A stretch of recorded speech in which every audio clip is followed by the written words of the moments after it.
Muy buenas tardes a todos y todas. Comenzamos la clase de Teoría General de los Derechos Humanos. A ver, dos cosas. Uno es, recuerden que el trabajo final va a ser escoger una sentencia de un caso paradigmático de derechos humanos, México o latinoamericano. Yo prefiero que sea América Latina para tener como códigos comunes, ¿no? En ese sentido. Y que ustedes vayan, igual, pues, a nivel de derechos humanos, a nivel universal, en Europa, en otros países también, más o menos es la misma dinámica, las observaciones generales, todo esto. Pero bueno, lo que quiero es plantearles que, que justamente eh, tienen que irme mandando ya la sentencia que van a usar. Hay una estudiante que yo nunca la he visto en la clase y me mandó una sentencia, pero no sé ni ella ni quién es. Pero bueno, nunca no ha emitido ni una palabra en las clases. Voy a buscar si ha venido a clases porque enseguida la mandó ayer, el martes. Y bueno, en esencia, lo que quiero plantear es que vayan ya buscando sus análisis, porque van a hacer un análisis de derechos, principios, características de los derechos humanos, derechos, principios, sus derechos, obligaciones, em, em, y relación con los principios que vimos en clase, como vimos la semana pasada, con los principios de libertad, igualdad, dignidad y diversidad. Y reparaciones. Entonces, hoy vamos a ver las reparaciones rápidamente. Les puse una guía que más bien la pueden leer completa. Leer completa no. La primera, el primer y el segundo acápite. El tercero, como, bueno, el tercero también, porque la guía es de 2012. Entonces, es después de la reforma de derechos humanos. No obstante, ha habido algunas cosas que han cambiado de allá para acá. Algunas cosas, no tantas. Pero bueno, la guía no está atrasada en materia de modificaciones legales importantes en México, porque todas estas guías se hicieron a partir del año 2012. Y justamente a partir del año 2012 cambió todo el sistema en el sentido de toda la interpretación de los derechos humanos, etcétera, etcétera. El primer acápite tiene que ver con la responsabilidad del Estado internacionalmente, etcétera. Yo no voy a medir nada de eso. Lo quieren conocer, por si no lo saben, si no lo vieron en otras materias, de público, por ejemplo, etcétera. Bueno, ahí tienen una guía, un estudio sobre esto. Pero el apartado 2, el 3 es local, es la legislación, pero el 2 es el que tiene la conceptualización de las reparaciones de derechos humanos, de violaciones de derechos humanos. ¿Quién me dice, a ver, qué tipos de reparaciones hay? ¿Qué es lo que más me interesa? La reparación evidentemente se deriva al final de un proceso donde se declara al Estado culpable por violaciones flagrantes de derechos humanos. Les dije, lean esto, también lean la sentencia, a ver qué dice la sentencia que se pide, pero vamos a hacer un acápite rapidito de cuáles son los tipos de reparaciones rápidamente que hay, para que podamos entrar a la sentencia, y también están enunciadas cómo se pidieron desde el peritaje y está también en el informe de reparaciones que les puse, que les puse como documento. Entonces, ¿cuáles son los tipos de reparaciones? ¿Qué es una reparación y cuáles son los tipos? A ver, ¿quién me dice?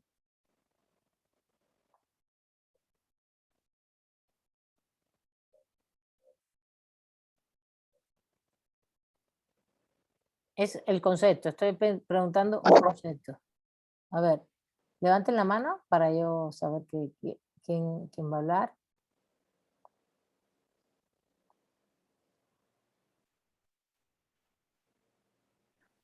¿Alguien va a hablar? ¿Nadie? Gabriela, No, profesora, acabo de entrar y tenía el audio prendido. Disculpe. ok. Nadie, no leyeron nada, ¿verdad? ¿No leyeron nada? ¿O qué leyeron? Miriam, a ver, adelante. Yo, profesora,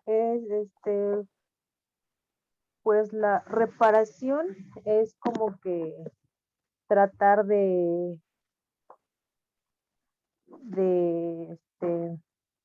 arreglar algo que se hizo, ¿no? En este caso, en el peritaje de Inés, se dice que el Estado fue condenado y se vio obligado a reparar los daños, garantizar la seguridad futura de las agraviadas y castigar a los responsables en la justicia civil, así como adecuar la legislación nacional a los tratados internacionales en materia de fuero militar.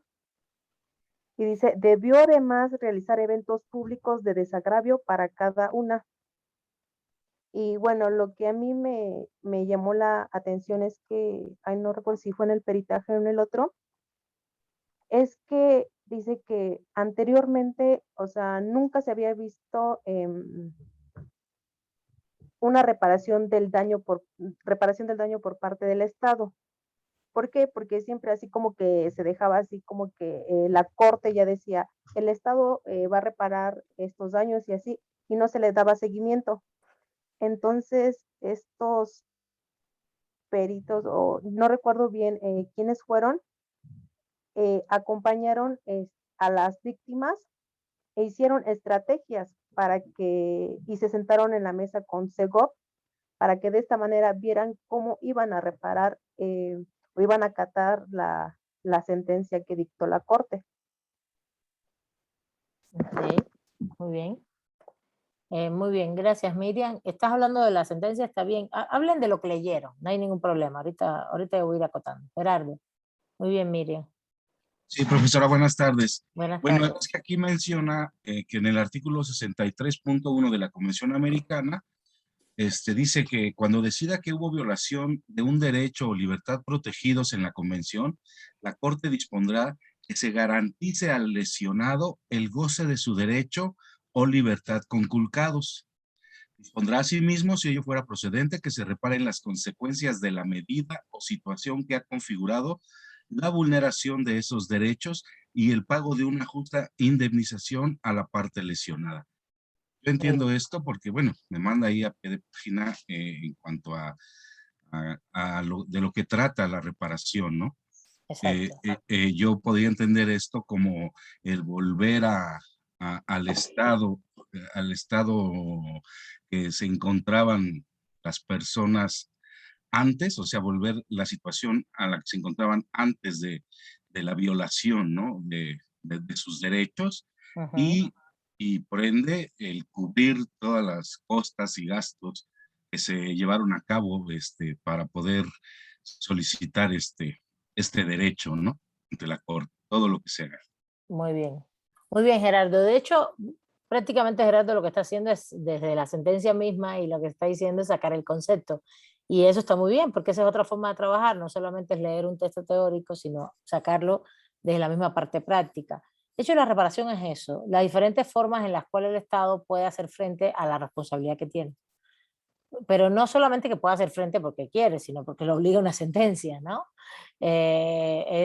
Los modos en los cuales se le va a pedir al Estado tienes que reparar el daño causado a partir de la vulneración de derechos humanos, ¿no? Y entonces ahí hay muchas formas de reparar, no hay una sola.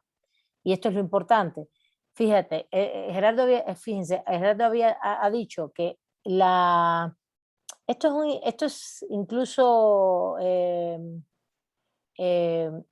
la reparación es, fíjense, yo estoy diciendo reparación del daño, pero es la reparación de la violación del derecho humano.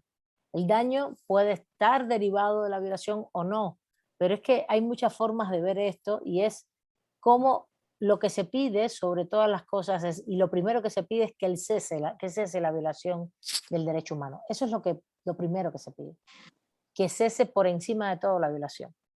Y ahí es donde se analiza, desde ese horizonte se analiza si esto es posible o no, porque y si realmente que se restablezca la situación anterior de las personas, que es lo que dijo Enicio Gerardo,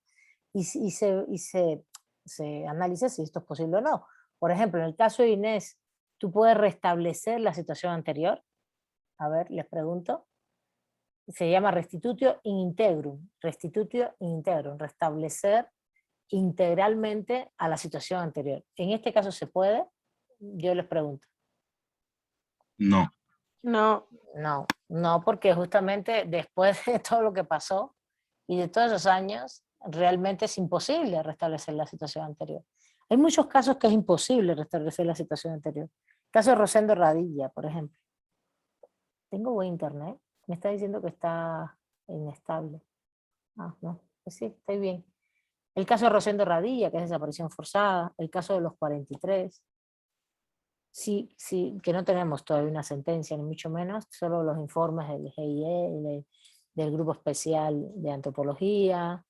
En caso de Atenco, que tenemos sentencia. En el caso de Inés y Valentina, el caso del Campo Algodonero, por ejemplo. Todas esas sentencias, cuando tú analizas, sobre todo lo que tenga que ver integridad física, la restitución al integrum, restituto in integrum es imposible. Pero hay otros casos que sí, que a lo mejor no son de este tipo y sí, evidentemente, que cese la violación del derecho humano es el primer punto. Y evidentemente, como en muchos casos esto no se puede restablecer la situación anterior, se pasa a el pago de una indemnización y reparar las consecuencias de la violación de derechos humanos, ¿no? Que entonces se habla de una reparación pecuniaria y una reparación no pecuniaria. Es decir, una reparación que tenga que ver con temas económicos y una que no tenga que ver con temas económicos. ¿Sí? Esas son las dos líneas, para que lo sepan.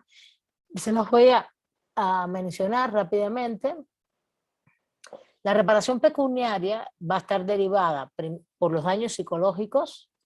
La pecuniaria, el material está clarísimo que tiene mucho que ver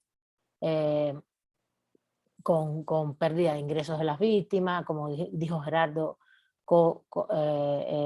costas, por ejemplo, procesales, todo el procedimiento, o todo lo que pudiste perder por el procedimiento también, ¿no? Ahí en el peritaje se ve muy claro todo lo que se va pidiendo con respecto a Inés Fernández y su familia en materia de ingresos, todo lo que las víctimas pudieron perder en materia de ingresos económicos por todo lo que pasaron. Y también se pide por daños psicológicos, ¿no? Se les pide reparación pecuniaria por daños psicológicos. Eso es importante.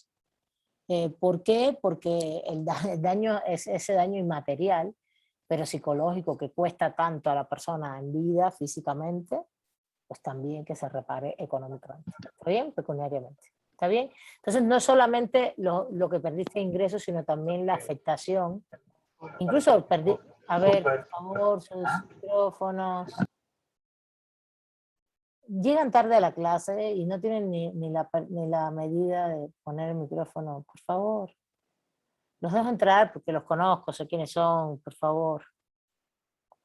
¿No? Entonces sería, primero, restitución de situación anterior. Si no se puede, pago de indemnización y reparación de consecuencias. En el pago de indemnización y reparación de consecuencias, la reparación pecuniaria es una y la no pecuniaria es otra. La pecuniaria va a ser sobre daños materiales, no solo los ingresos, sino también los bienes que puedas haber perdido, por ejemplo, por todo ese proceso, y los inmateriales, que tienen que ver con daños psicológicos.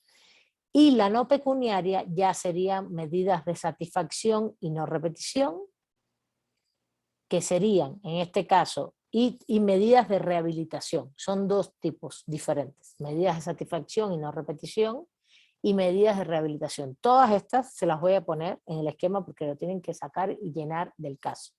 E incluso les voy a pedir más, porque tienen que estudiar, que si no se piden en esa sentencia, que ustedes ideen tipos de medidas para ellos, para las víctimas, a partir del caso.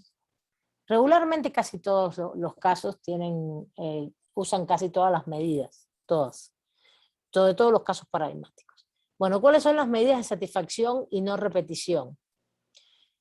Que, por ejemplo, el derecho a la verdad, ¿no? El derecho a la verdad. En el caso de Sinapa es, por ejemplo, una de las cosas que se que se reclaman, de satisfacción de saber qué fue lo que pasó con el cuerpo de los muchachos, de los 43.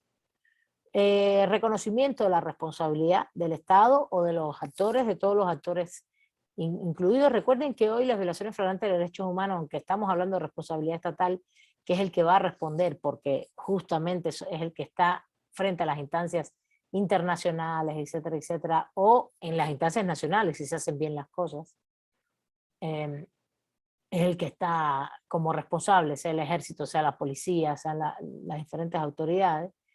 Puede haber también actores privados inmiscuidos, y el ejemplo de Ayotzinapa es clarísimo, que hay actores privados inmiscuidos de paramilitarismo, narcotráfico, que generan muchísima violencia dentro del propio sistema jurídico y político en el capitalismo, no solo en México, en el capitalismo es una de sus características. Entonces, reconocimiento de la responsabilidad. Claro, aquí va a estar la del Estado, fundamentalmente, pero si se puede decir, bueno, también son responsables estas personas y así se va a proceder jurídicamente, muy bien. Derecho a la verdad y también derecho a la memoria, reivindicación de la memoria. Se reivindica la verdad, se quiere conocer la verdad, pero también se quiere reivindicar la memoria de las víctimas. Esto es muy importante. Por eso se habla siempre de un derecho a la verdad y un derecho a la memoria, como derecho humano incluso, que tiene que ver con las víctimas. Y con el reconocimiento de la responsabilidad, es importante que el Estado, en este caso, hagan disculpas y tipos de disculpas diferentes. Pueden ser medios públicos, etcétera, etcétera, pero, en las localidades, a nivel público, siempre a nivel público, ¿no? Y también, más que no solo disculpas, todas las formas que puede haber de reconocimiento de que se cometió un ilícito, que se lleven a cabo los procesos de castigos a las personas involucradas, y tomar también medidas para prevenir. Las medidas de satisfacción y no repetición también involucran prevención de que esto no vuelva a ocurrir. Hay otras reparaciones no pecuniarias que serían las medidas de rehabilitación, que implican toda la atención psicológica, médica, jurídica y social que se le puedan dar a las personas.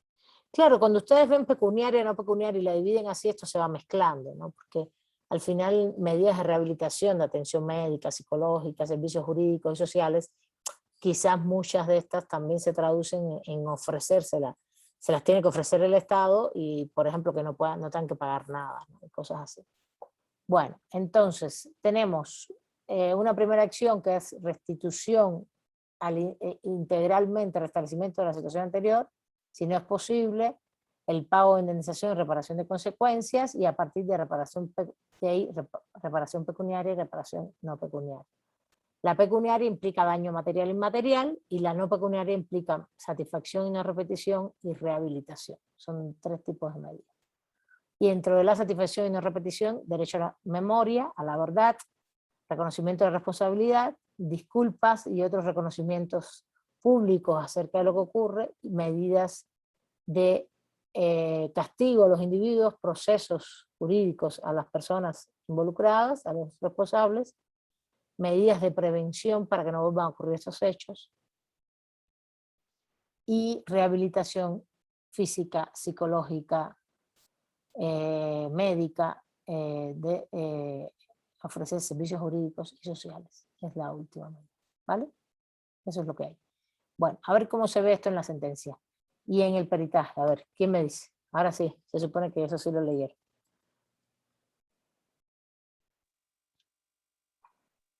En la sentencia casi están todas las que usted acaba de mencionar. Incluso también cita la del caso Radilla. Incluso hay una medida de no reparación, atención psicológica, médica, pero no solamente para Inés, sino también para su familia. Y un debido proceso en cuanto a lo sexual, que no se le ofreció atención médica inmediata, Pero yo respecto a ese tema, profesora, yo tengo una duda. Si no hay una violación en derecho a la salud en cuanto a cuando a ella no le ofrecen atención psicológica, podríamos decir que dentro de ese derecho, en los subderechos se viola el derecho a la atención psicológica o es el desempaque. No, es sus derechos eso. Eso lo vimos. La clase pasada, no sé si viniste, no recuerdo, yo creo que Sí, sí, pero yo no creo que sí. recuerdo haber puesto O la la, psicológica. o la anterior, porque lo hemos ido viendo ahí. Es que eso está dentro del derecho a la salud. De hecho, cuando hablamos de salud, ¿se acuerdan? Ah, Salud era aquella, ok. no, pero todo eso, ¿sabes de dónde se deriva? Sí, salud, que es un derecho humano, pero en buena lid está dentro del debido proceso. Ujú. Se relaciona interdependientemente con el debido proceso, porque ella tenía a ver, a Inés, cuando la llevan al hospital, que no hay mujer que la atienda, que no hay medicamento, que no había no sé qué, que no había no sé cuánto, ¿no? Y también después, vamos a decir que después no hubo ninguna atención también psicológica, porque hubo una violación, no solamente es una atención médica física, en función de tomarle las pruebas, que todo eso era debido proceso, pero también se supone que ante una víctima de violencia sexual, de violación y más de violación sexual, tiene que haber atención psicológica. Todo eso tú lo puedes ubicar perfectamente a partir de protocolos que haya sobre violaciones sexuales en todas estas instancias legales, que es el MP, etcétera, etcétera, estos hospitales, tienen que tener esos protocolos y a la vez eso implica derecho a la salud, pero está supeditado al debido proceso. ¿Sí lo ven? No, porque los derechos humanos son interdependientes. Ujú. Entonces ahí la situación te ubica un derecho a la salud muy vinculado a un debido proceso. Y a la responsabilidad del Estado en sus obligaciones, fíjate cómo eso enmarca una cuestión lógica muy interesante hacia el prevenir mayores daños, por ejemplo. Ya la violación está dada, bueno, vamos a prevenir más daños, vamos a darle atención psicológica. Y esa es una obligación del Estado, prevenir. Que no solo es prevenir la violación, sino también ya una vez sucedida, prevenir que haya más daño en la persona y en la familia. ¿No? Esto, sí, está muy bien, Renata, está muy bien, Ujú. pero eso no son reparaciones. Esto específicamente que estamos hablando aquí tiene que ver con la clase anterior. Las reparaciones, me gustaría que las desglosáramos un poquito más. Son todas las que planteé, pero me gustaría irlas desglosando. Si quieres, ve buscando algunas. Gerardo pidió la palabra, vamos a dársela para que él nos vaya dando algunas. Yo lo que hice fue enunciarlas teóricamente, porque, y después ahora ustedes aplíquenmela a la sentencia. Dice, ustedes me dicen, sí, sí, está ahí, pero yo quiero que la expliquen para que lo entiendan, porque es lo que quiero saber. ¿Sí? A ver, Gerardo, y después si quieres, Renata, vuelves a intervenir.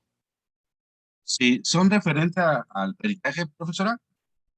Los dos, el peritaje hace una solicitud, porque son las Y compañeras, Aida y Héctor, bueno, y el compañero Héctor, que son del CIESAS, ellos hicieron el peritaje y te exponen ahí la metodología, todo, pero, y ellos le dicen, todas estas medidas son las que vamos a pedir, ¿no? Reparaciones.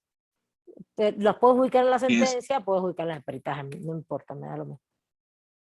ok, sí, lo que pasa es de que sí me pareció a mí interesante e importante lo que referían en el peritaje desde ese estudio histórico antropológico de la población MEPA de los tlapanecas, en cuanto a la visita de campo a las comunidades, las entrevistas a profundidad con Inés Fernández, con integrantes de sus familias y entrevistas colectivas con integrantes de la Organización del Pueblo Indígena MEPA.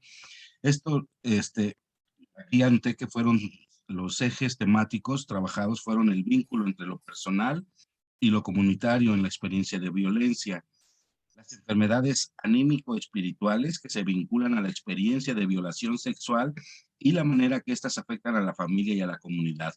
Los efectos anímicos que produce la presencia del ejército en el tejido socialmente comunitario, el vínculo entre la reparación, verdad y justicia y la reconstitución del tejido social y el equilibrio comunitario, los factores culturales y de género que pudieron haber contribuido a la falta de acceso a la justicia y el grado muy alto de marginación en dichas comunidades.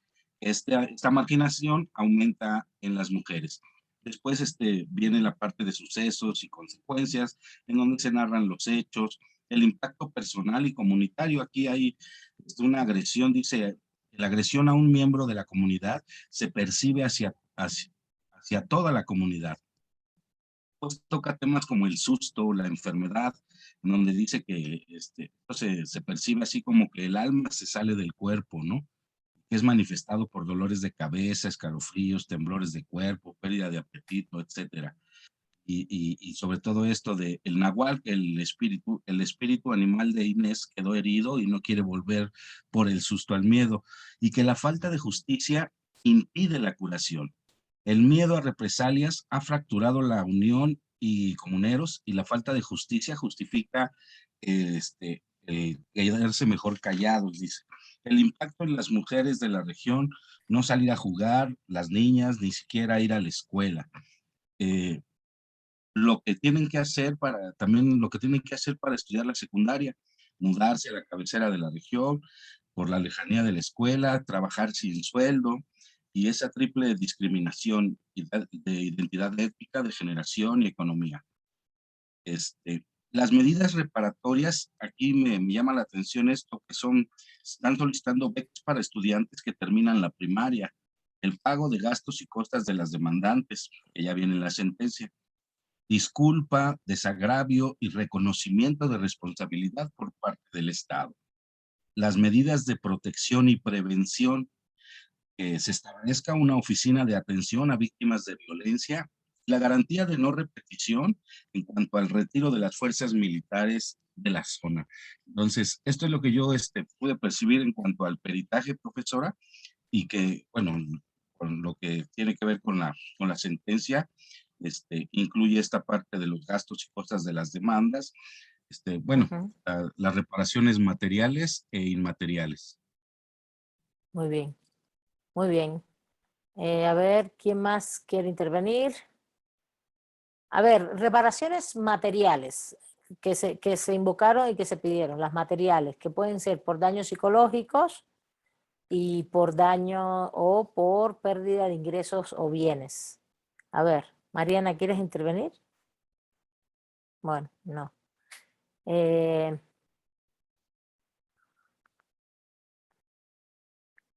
¿Ya? ¿Más nadie leyó más nada? O las que quieran ustedes comentar. ¿Nadie leyó más nada? No, no se puede con ustedes, no se puede ser Sí, leí, suave con profesora. ustedes, ¿no? A ver, ¿quién quiere intervenir? De hecho, bueno, de lo que estaba, bueno, diciendo el compañero, pero también es que estaba tratando de recordar de lo que, por decirlo, de lo que él estaba leyendo, en donde decía que también cuando se pidiera la disculpa se tenía que pedir en el idioma de la agraviada. Yo me imagino que esto es en base a que pudiera ella reparar a lo mejor un poco del daño que se hizo en cuanto al daño moral, me imagino, por todo lo que ella sentía o la hacían sentir dentro de la comunidad por haber sido ultrajada o parte de, o haber sido, o haber estado entre comillas, como ellos dicen, ¿no? Con otro hombre, que fue una violación, pero ellos lo toman como que de diferente manera. También estaba leyendo lo que eran las reparaciones, pero aquí era donde decía que no pedían enriquecimiento, o sea, lo que pedían nada más era una justa reparación, a modo de no enriquecerse. También fue ¿A lo modo que de vi, qué? No te entendí. de no enriquecer, ajá, sí, Ajá, de no ya. enriquecerse, no, ajá, no enriquecimiento, en donde dice subsidiariamente solicitó que las medidas que en su caso se dispongan se encuentren encaminadas a reparar la violación causada y no generar un enriquecimiento de las víctimas ni una doble reparación, y que trate de reparaciones exigibles por el derecho internacional y por la jurisprudencia del tribunal. Finalmente solicitó que se consideren las medidas de políticas públicas implementadas por el Estado como garantías de no repetición. Muy bien. Este caso es paradigmático. A ver, ¿alguien más quiere intervenir? A ver, María Los Ángeles. Hola, ¿se escucha? Sí. Sí. Bueno, yo voy a ir como viendo lo que no, creo que no he escuchado, pero sobre todo en esta parte de las reparaciones, me interesó mucho ver que así como se fue desglosando las violaciones a debido proceso, hay ciertas partes de las medidas de satisfacción, rehabilitación y garantías de no de repetición, perdón, que van como enfocadas en primero sancionar, investigar a los responsables de obstrucción de justicia, que creo que es una Exacto. parte muy importante para las víctimas en todos los casos de violación, porque una de las heridas más grandes que quedan las víctimas es que ni los responsables materiales, intelectuales o responsables en el caso de las instituciones, cadenas de mando, etcétera, queda la impunidad. Ese es un dolor muy grande. Entonces es algo que menciona la sentencia. La segunda es lo que ya había mencionado una compañera de la adecuación del derecho. En particular dicen, reiteran lo que fue cuando el caso Radilla, de que el alcance de la jurisdicción militar no debe de ser competente en los casos de violaciones de derechos humanos, en particular en los casos de violencia sexual. Y eso es importante porque, como lo habíamos comentado hace varias sesiones, la violencia sexual contra las mujeres es utilizada pues básicamente sistemáticamente en las detenciones y cuestiones de represión o detenciones arbitrarias generales que se dan. La violencia sexual es algo que se reitera mucho. Y pues esta parte del acto público de reconocimiento de responsabilidad creo que fue súper paradigmático porque pues fue, ¿no? Fue televisado, sí fue como esta parte de poner este caso con el consentimiento de las víctimas, pero para generar una comunicación social en cuanto a lo que son las posibilidades de defender tus derechos humanos, ¿no? O sea, algo así como un aliento social, y sí juega su papel. La publicación de la sentencia, como decían todos, y no solamente escrita y en idiomas, sino que me pareció particularmente importante que decían que tenían que leerla o hacerla conocer vía radio en la región, o sea, que se conociera, ¿no? Particularmente hubiera un esfuerzo importante porque en la comunidad o en la región se diera a conocer la sentencia del caso. Y lo último es que yo quiero señalar es que van desglosando lo que sí debe ser el protocolo para la investigación de actos de violencia sexual. O sea, que sí haya los insumos, las empatías, los profesionales, protocolos diseñados para hacer las cosas bien, ¿no? Entonces esa parte es para la no repetición y y creo que todo esto tiene que ver con todo el alegato que la sentencia ponía de que lo fue la violación al debido proceso, ¿no? Sí, sí, de hecho, toda la reparación está construida en función de los derechos violados, porque es que tiene que estar muy vinculado, ¿no? Muy vinculado. Y es muy exhaustiva, es buenísima, es muy buena. Gracias, María Los Ángeles. Es muy exhaustiva, es muy buena. A ver, les voy a explicar dos cosas. Primero, a la hora de la reparación, tienes que saber ubicarte en el sujeto, que es violación de derechos humanos. Si bien desde cuando empieza el caso, ¿se acuerdan la primera clase que vimos del caso? Nos fuimos a que era una mujer de pueblo indígena y pobre, ¿no? Y empezamos a analizar el caso. Ya hoy terminamos y entonces, ¿a dónde volvemos? A lo mismo.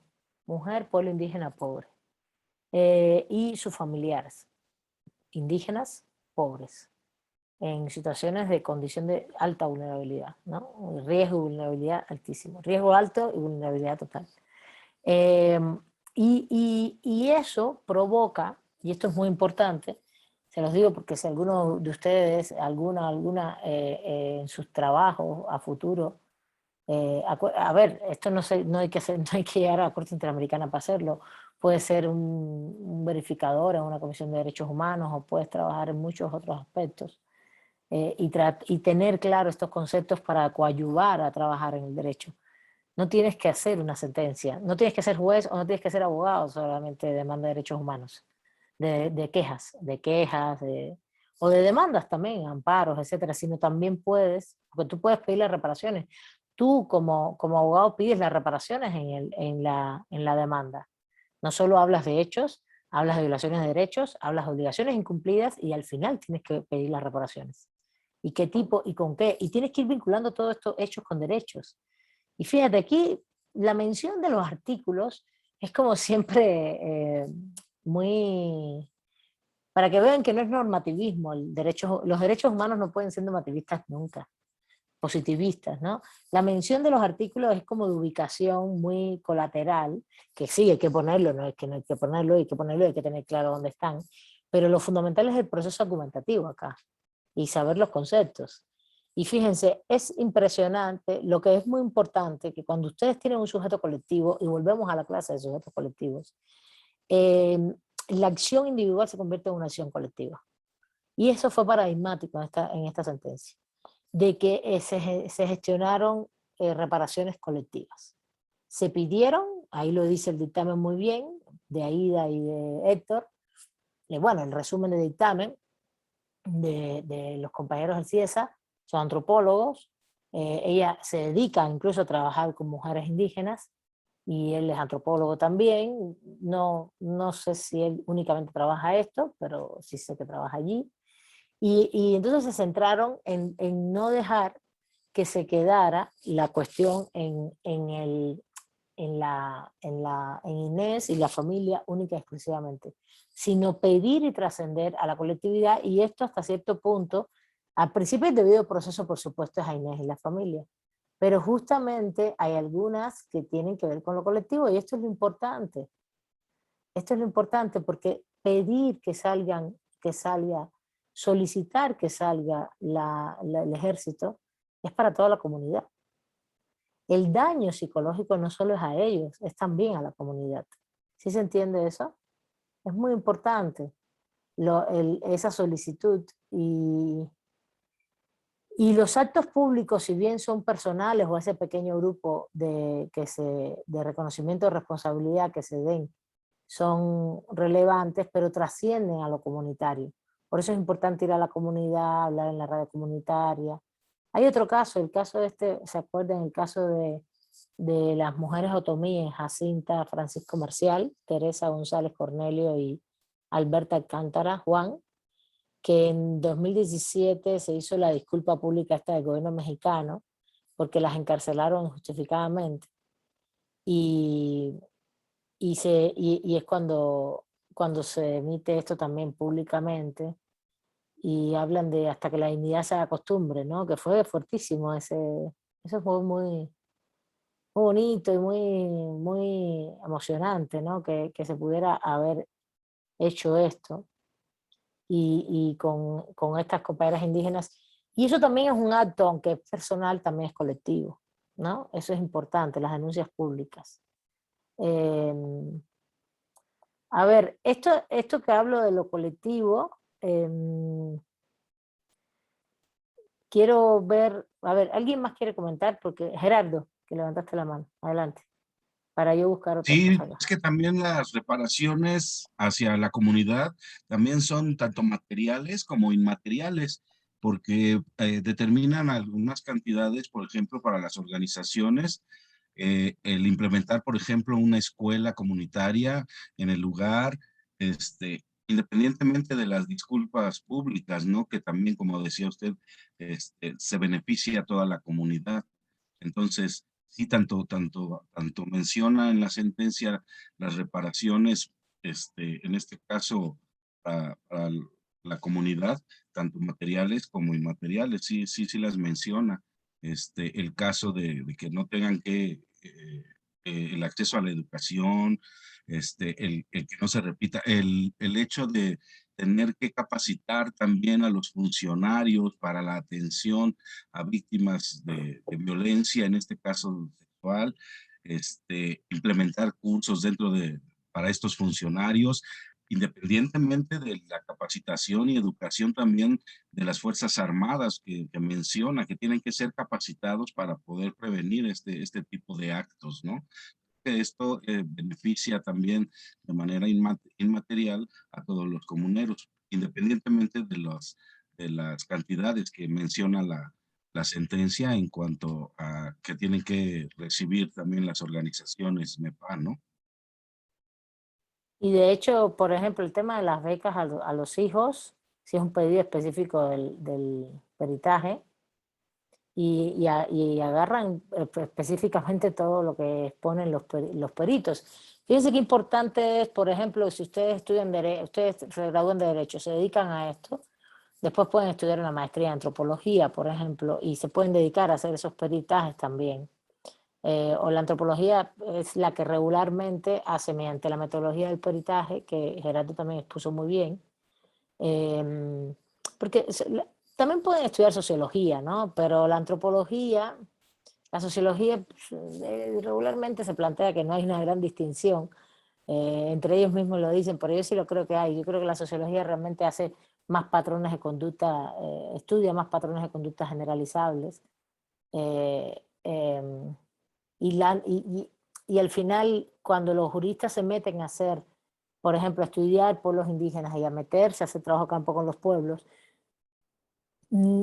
haces sociología si haces patrones de conducta generalizables un poco desde afuera, pero si te metes a la comunidad, haces una etnografía, ya es antropología, porque es un estudio mucho más específico, con metodologías muy específicas, como todo lo que hicieron de entrevistas, diálogos comunitarios, diálogos grupales. ¿Por qué? Porque necesitas extraer con esos diálogos, ir sin revictimizar, que eso es lo más importante, todo el daño que se fue dando por el caso.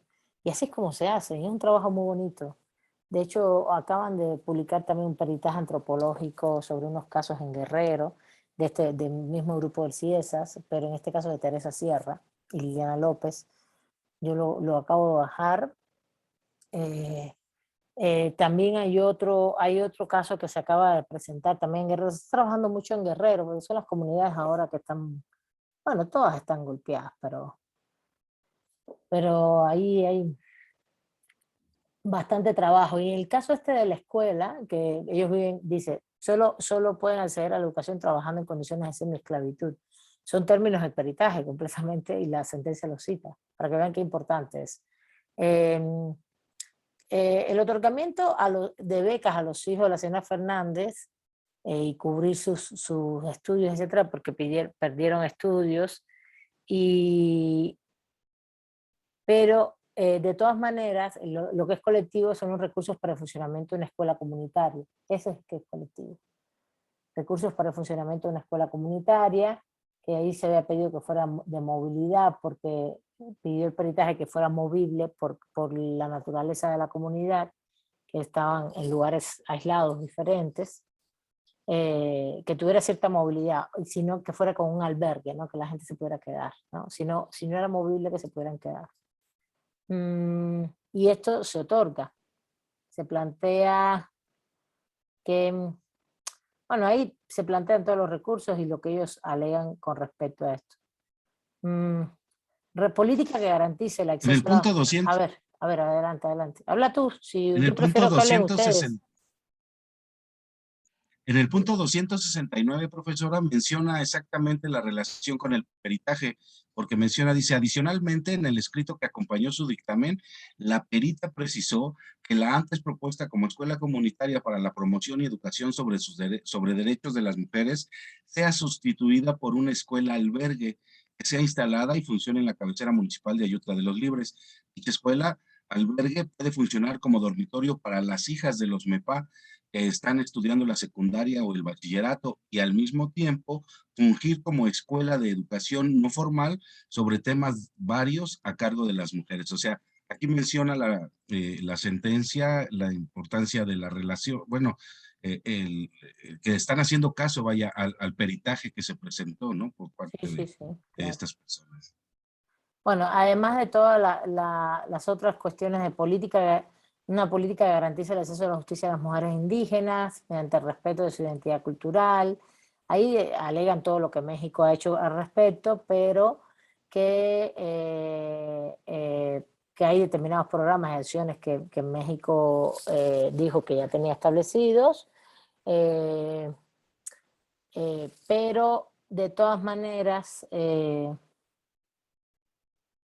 hecho, con respecto a eso dijo, más bien lo que propone es que realmente sí se han tomado, sí, no es que se tomaran medidas respecto al caso, sino que ya existían las políticas públicas, justamente que funcionaran para el caso. La Oficina del Ministerio Público de Atención a Mujeres Víctimas de Violencia. En este caso, también el Estado mexicano alegó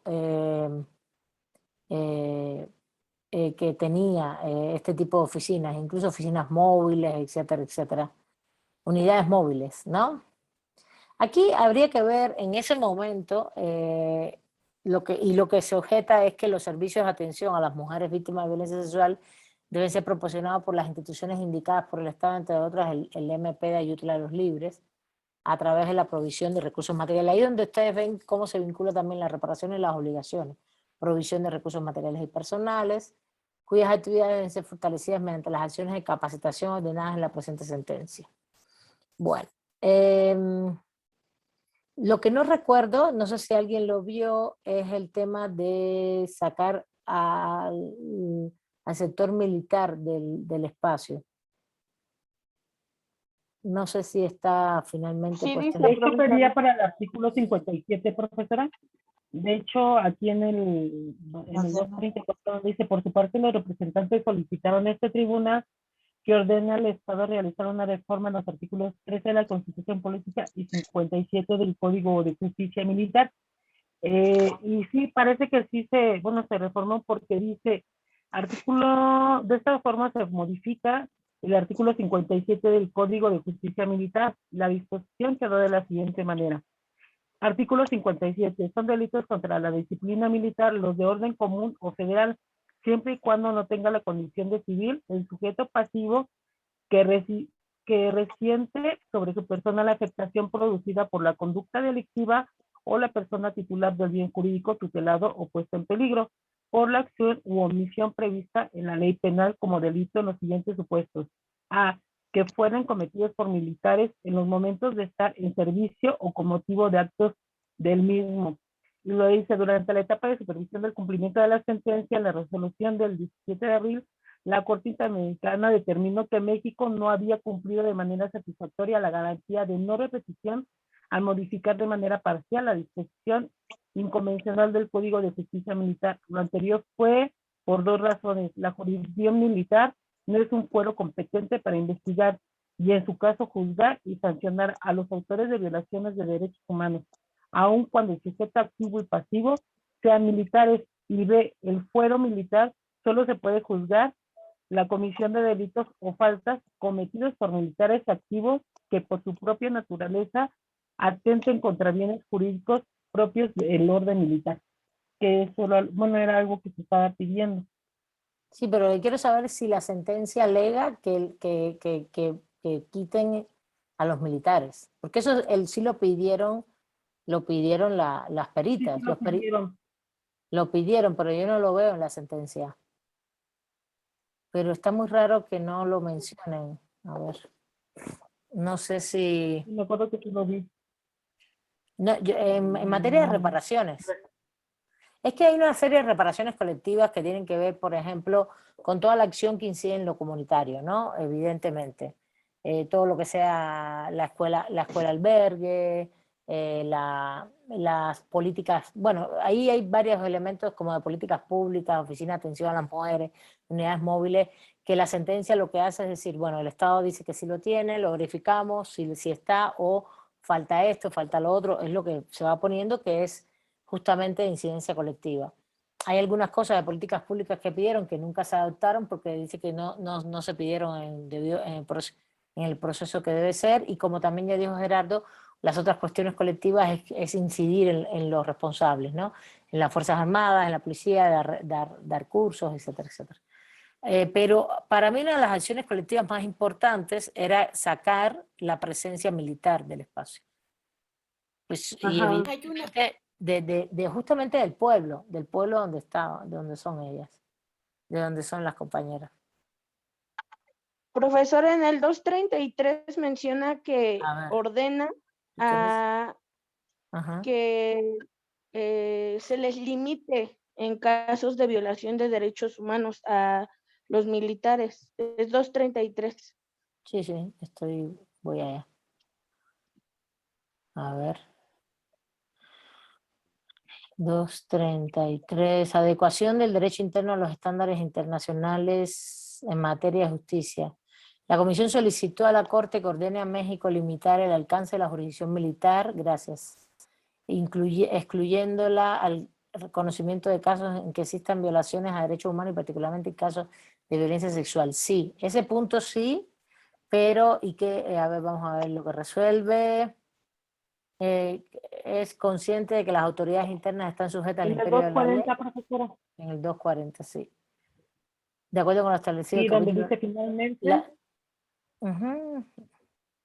dice finalmente, de acuerdo a lo establecido en el capítulo 9 de este fallo, la señora Fernández Ortega no contó con un recurso adecuado y efectivo a través del cual fuera posible impugnar la intervención de la jurisdicción militar.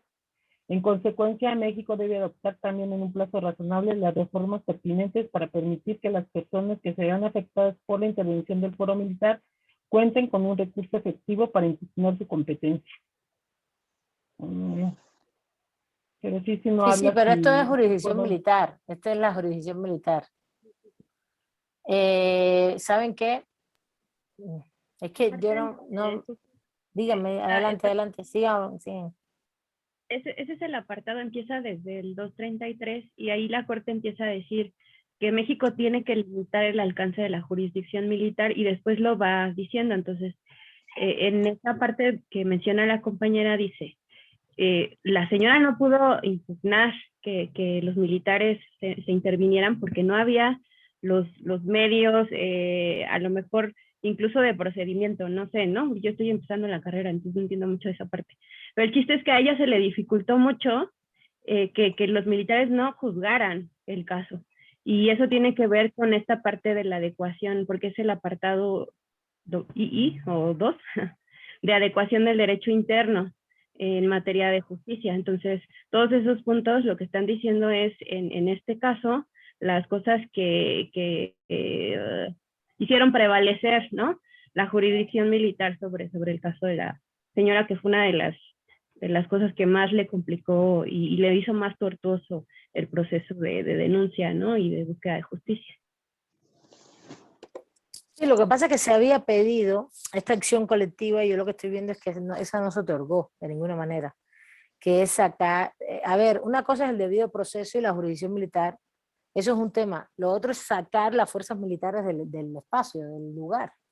No es lo mismo, estamos hablando de dos cosas diferentes. Estoy hablando de que Profesora, en el informe, dime, corazón. Tú dime. en el informe, de hecho, ahí dice que la Corte determinó que el Estado mexicano incumplió en su tarea de sacar a las fuerzas militares.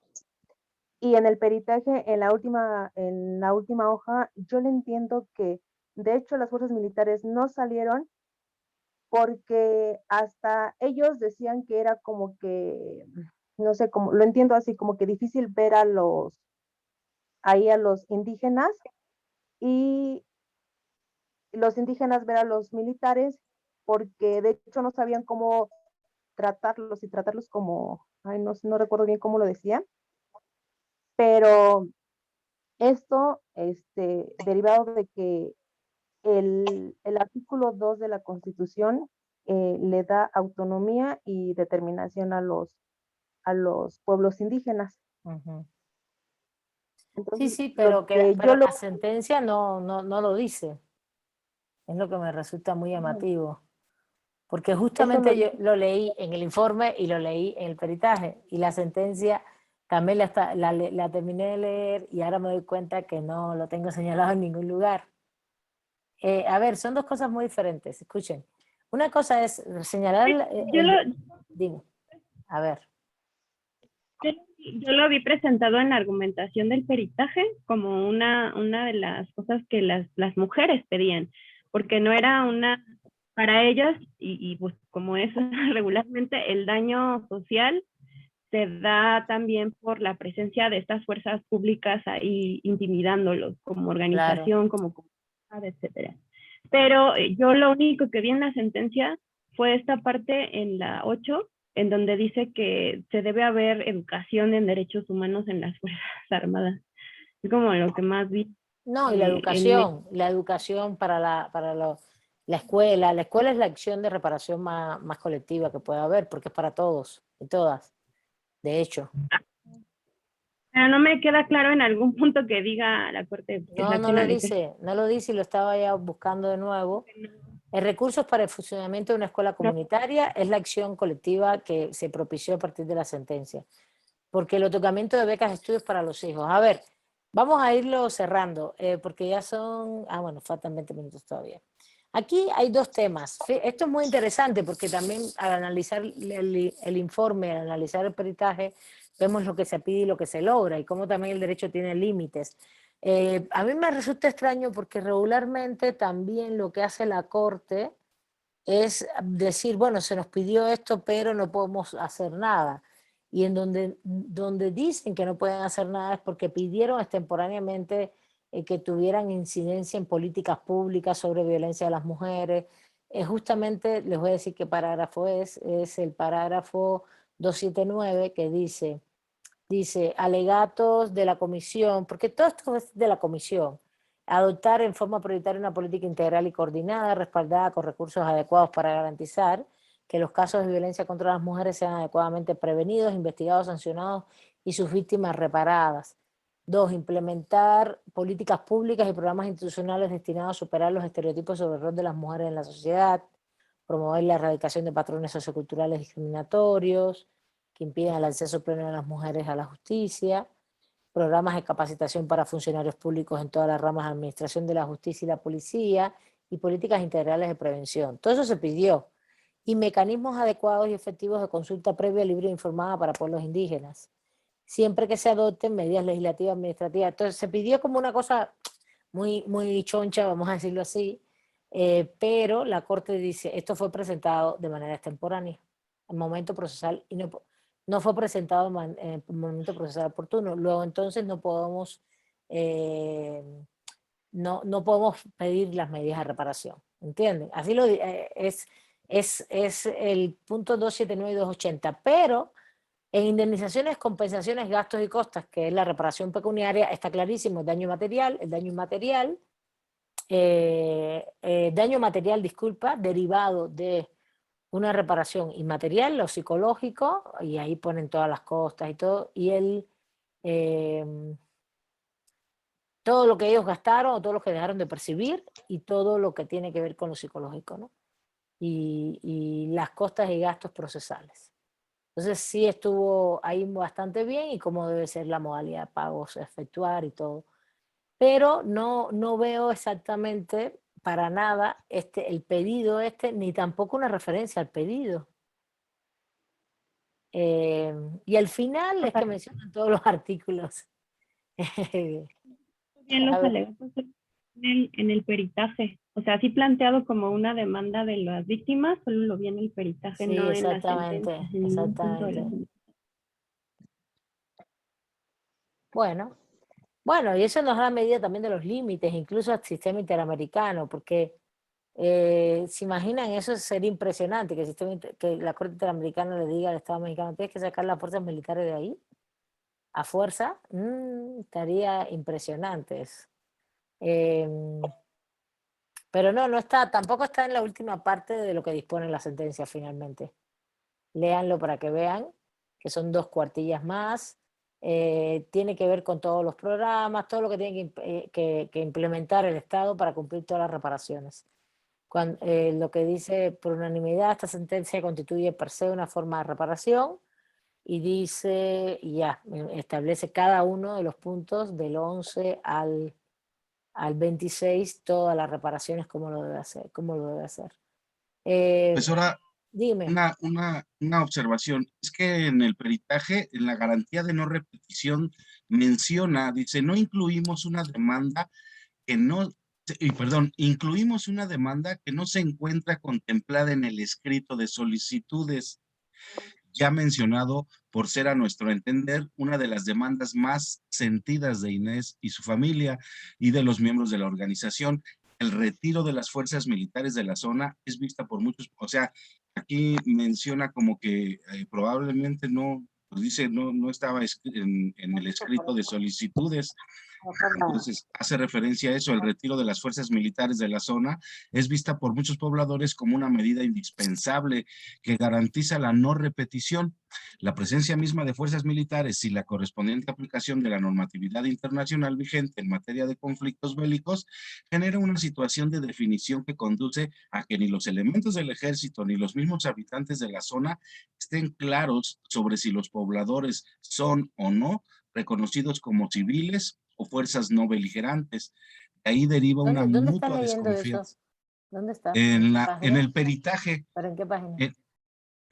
es la última página, Ah, ya. de hecho es la última cuartilla donde dice garantía de no Ah, repetición. sí, a ver. Por eso dice, Incluimos una demanda que no se encuentra contemplada en el escrito de solicitudes, ¿verdad? Tienes toda la razón y lo leí todo, pero no lo ya mencionado por ser, a nuestro entender, una de las demandas más sentidas Inés Fernández, su familia y a los miembros de la organización. El retiro de las fuerzas militares de la zona es vista por muchos pobladores como una medida indispensable de garantía de no repetición, claro.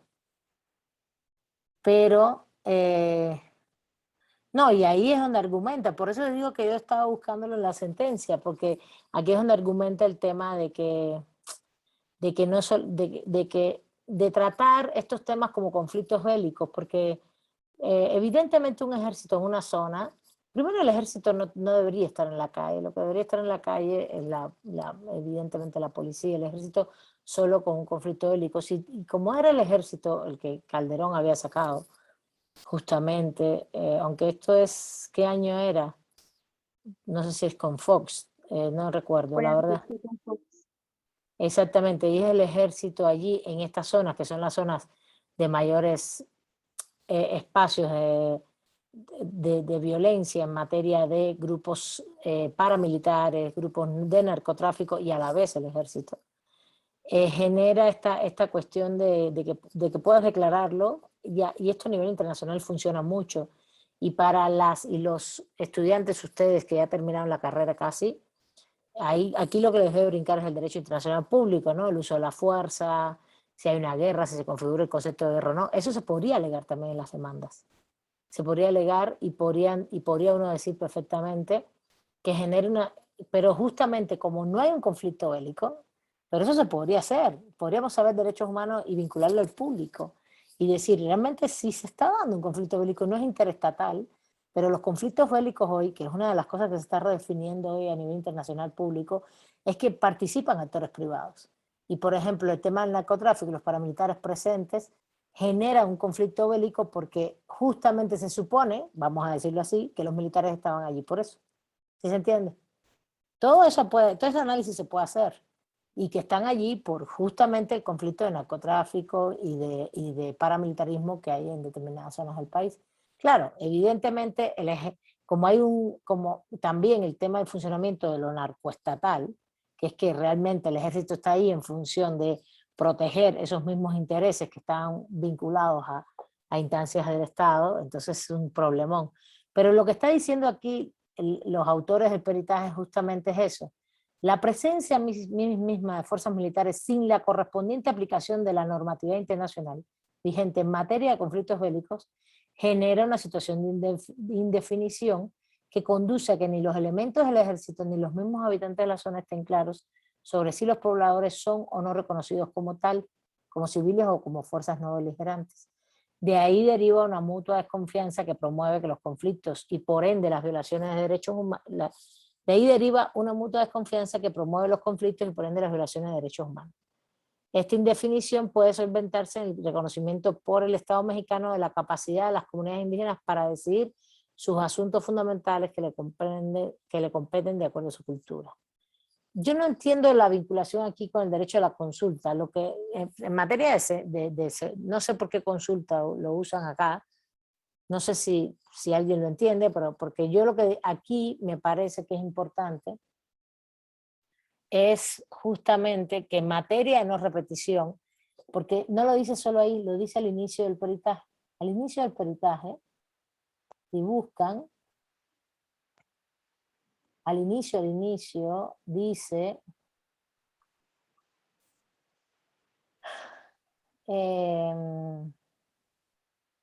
a ver.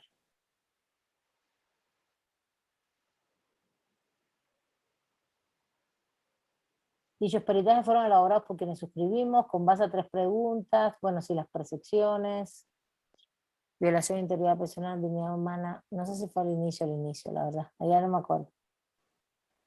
Así lo dice. En el caso de Inés Fernández Ortega, las víctimas insistieron sobre el inicio del proceso ante la Corte Interamericana que su violación sexual había sido parte de una historia de violencia militar que venía sufriendo su pueblo, por lo que las reparaciones deberían ser no solo para ellas, sino para todas las niñas y mujeres.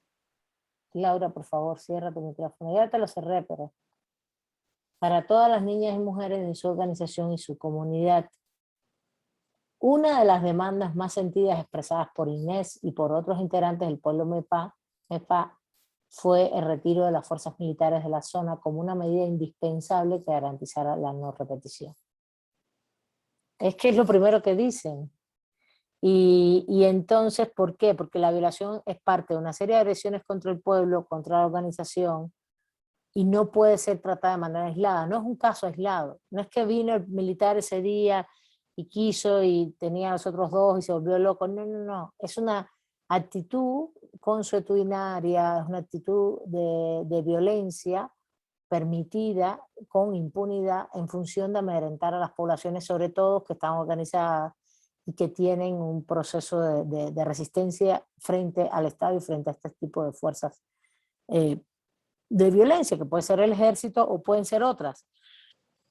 A ver, hay una cosa que queda, no sé, para que tengan una noción un poquito más amplia, siempre pensamos en el Estado, pero en México, como en toda América Latina, las fuerzas de violencia que incurren y hacen estas cosas no son solo los ejércitos o las entidades policiales, también pueden ser entidades paramilitares o como las de los narcotraficantes, etcétera, que dominan los espacios territoriales y están en colusión con las entidades estatales.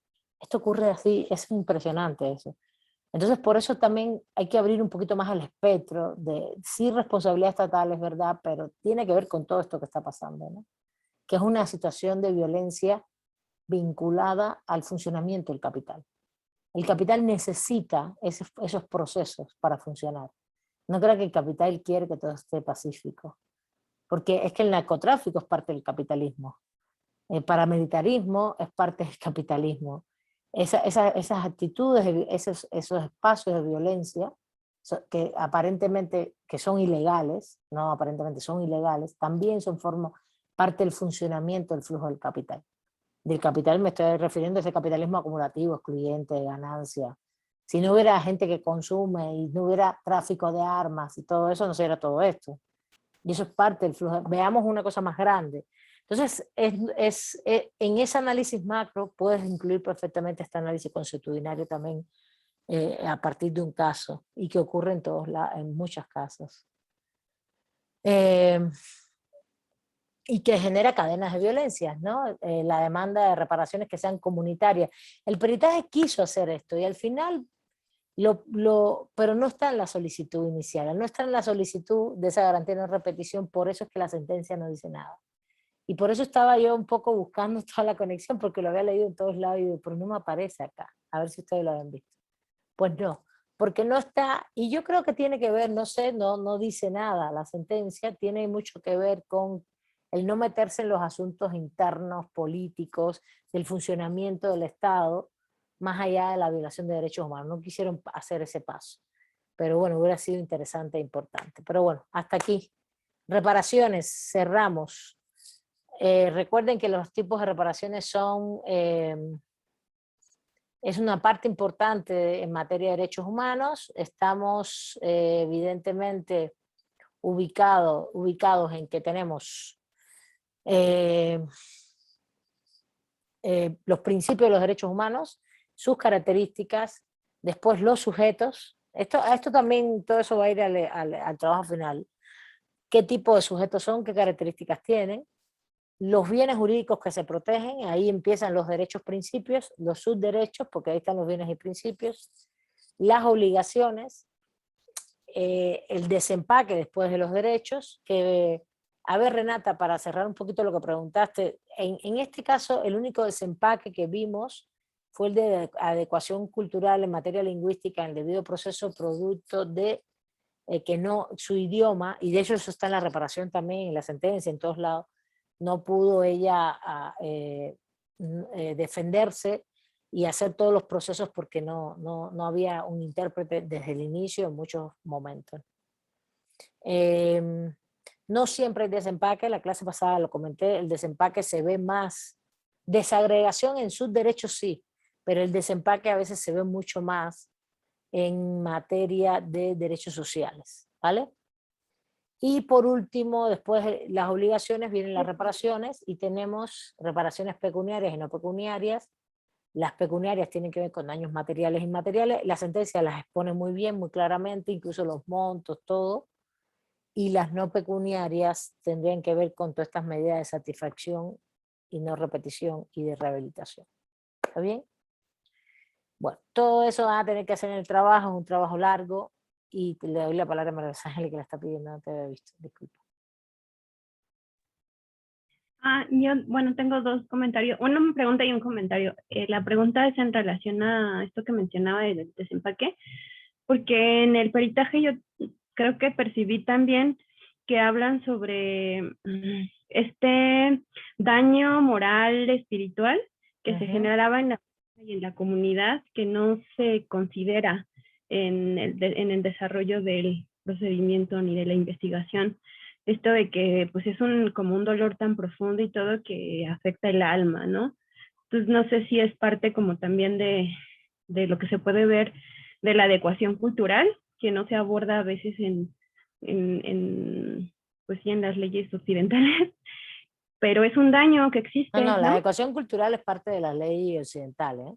De hecho, toda la legislación de derechos humanos es muy occidental.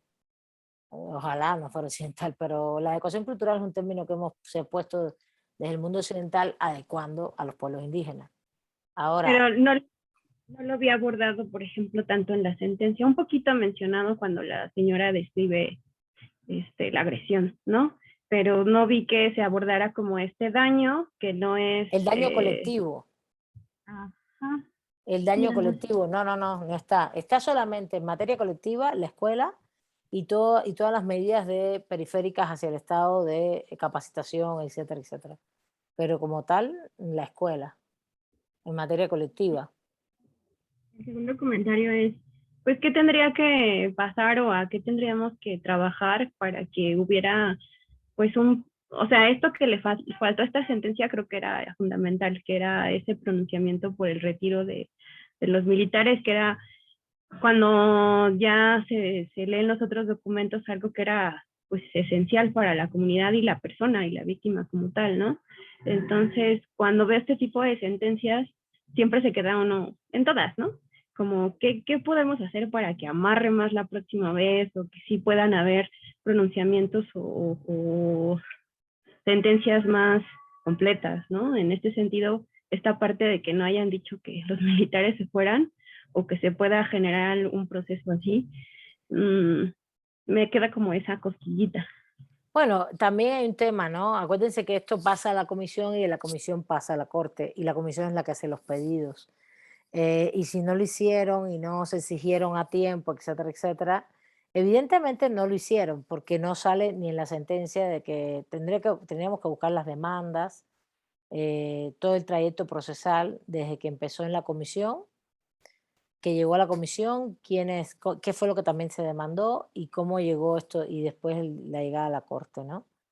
Ese es un primer punto que habría que analizar, lo procesal, que no es objeto de la clase, sino nos lleva muchas clases, mucho tiempo, porque habría que entonces analizar todos los procesos. Evidentemente la comunidad sí lo quería pedir y al no solicitarlo, ahí es donde la corte se sale del tema. Si no lo solicitas, no lo menciono, ¿sí me entiendes? Esto es un tema jurídico, técnico, importante. Si no lo dices, no me meto, ¿no?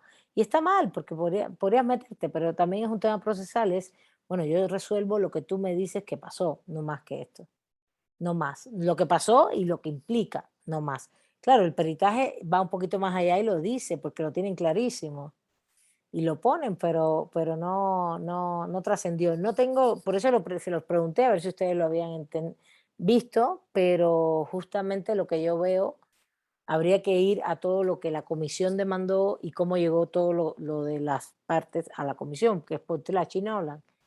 Y yo creo que aquí hubo una decisión política de no meterlo, política jurídica, de que no procedía, porque es meterte en los asuntos internos. ¿Qué se puede hacer? Pues seguir insistiendo y argumentarlo jurídicamente en otros casos. Eh, pero fíjate todo, la indemnización por los ingresos que dejó de prever, todo está alrededor de la señora Fernández Ortega porque ella no pudo producir más alimentos, se quedó metida en su casa porque un año con vergüenza por lo que le había ocurrido, no quería tener interacción comunitaria, no desarrolló la actividad de cultivo, venta de productos, sus cosechas, y todo eso lo van calculando, ¿se imaginan? Es todo muy centrado por acá en ella y también el esposo dejó de trabajar la tierra. Estoy pensando que también por acá podría salir algo, ¿no? Pero no salió. Y es lo que estoy viendo y estaba mirando ahorita. La Corte observa que los representantes no presentaron, mira, la Corte observa que los representantes no presentaron documentación o algún tipo de estimación que sustente el alegato daño patrimonial familiar. Las supuestas sumas que el señor Prisciliano dejó de percibir dejó de percibir ni precisaron el periodo de tiempo durante el cual supuestamente dejó de trabajar la tierra.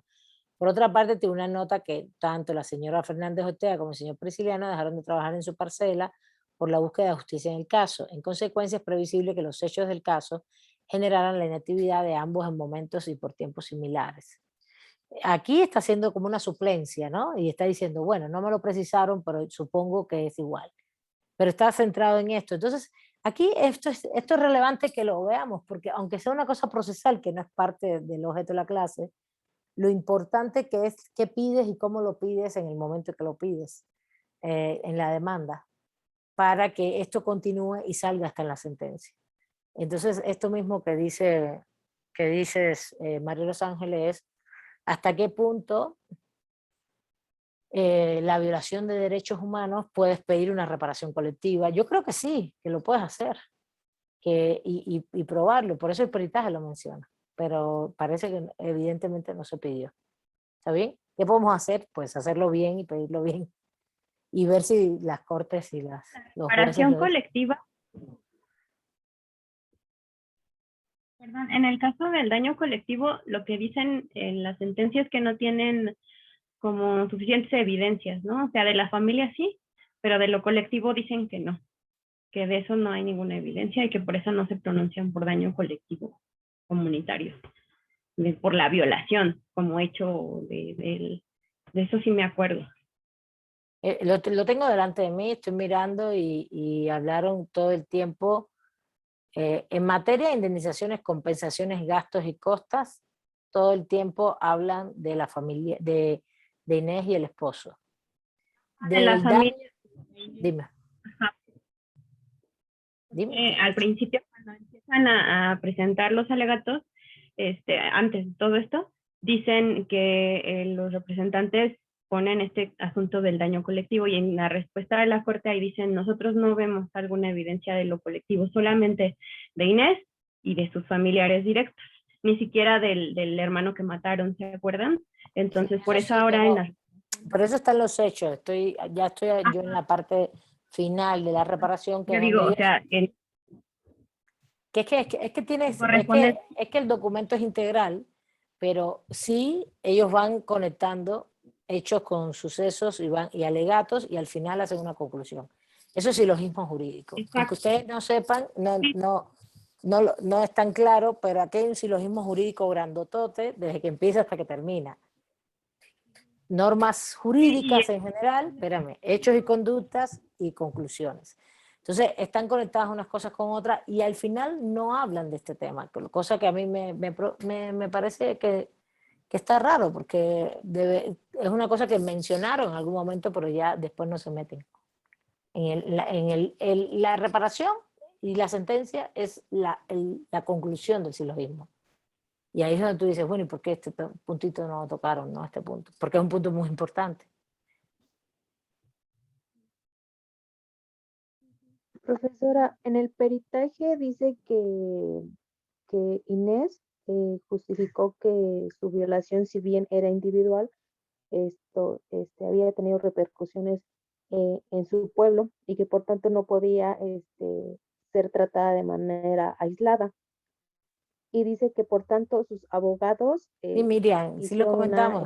lo comentamos varias veces acá, lo leímos y todo, Ok, pero una cosa es el peritaje. A ver, el peritaje es un documento que se alega y que se mete dentro de las pruebas. Pero si la comisión, que es la que tiene que poner todos los documentos, lo pone, pero no lo pone en su demanda, evidentemente no procedió aquí, no lo pusieron. Porque la Corte sí tiene la obligación de, sobre todo lo que te demandan, responder. Entonces, ahí lo que dice ahorita María Los Ángeles, en algún momento lo menciona entre los alegatos de los hechos y los hechos y los alegatos de las partes, y dice que no hay evidencia y continúan, pero no le dieron importancia, no le metieron mucho más al tema.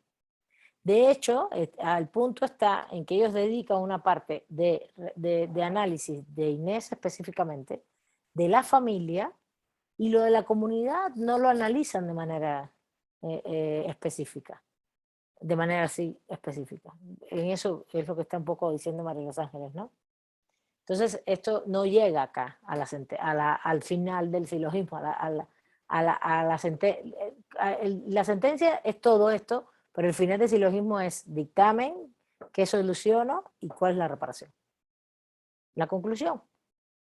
Y no está. Entonces, les vuelvo y repito, no sé qué alegó la comisión, no sé qué propuso, aunque pusieran el peritaje en el centro. Aunque lo pusieran. Bueno, eso. Ya se acabó la clase. Acabamos con este caso. El lunes no hay clases, ¿sí sabían? ¿Vale? Ya terminamos con este caso. sí. Y bueno, sí, ¿qué se puede hacer? Hacerlo mejor, insistir más. ¿Qué se puede hacer? Insistir más. Ponerlo como un elemento fundamental, no solo lo de la violación de Inés y de toda la familia, que es donde uno se concentra, sino también alegar la parte colectiva. Yo creo que es fundamental, y más en casos de pueblos indígenas. Casos de pueblos indígenas, casos de comunidades así como cerradas, tradicionales, sí es muy importante. Bueno, no sé si alguien quiere mencionar algo más. En la sentencia que tenemos que mandar, ¿la tenemos que copiar toda? No, tienes que mandar, a ver, algo sobre la clase y después vemos cualquier otro detalle. Algo más sobre la clase, pasen su lista, por favor.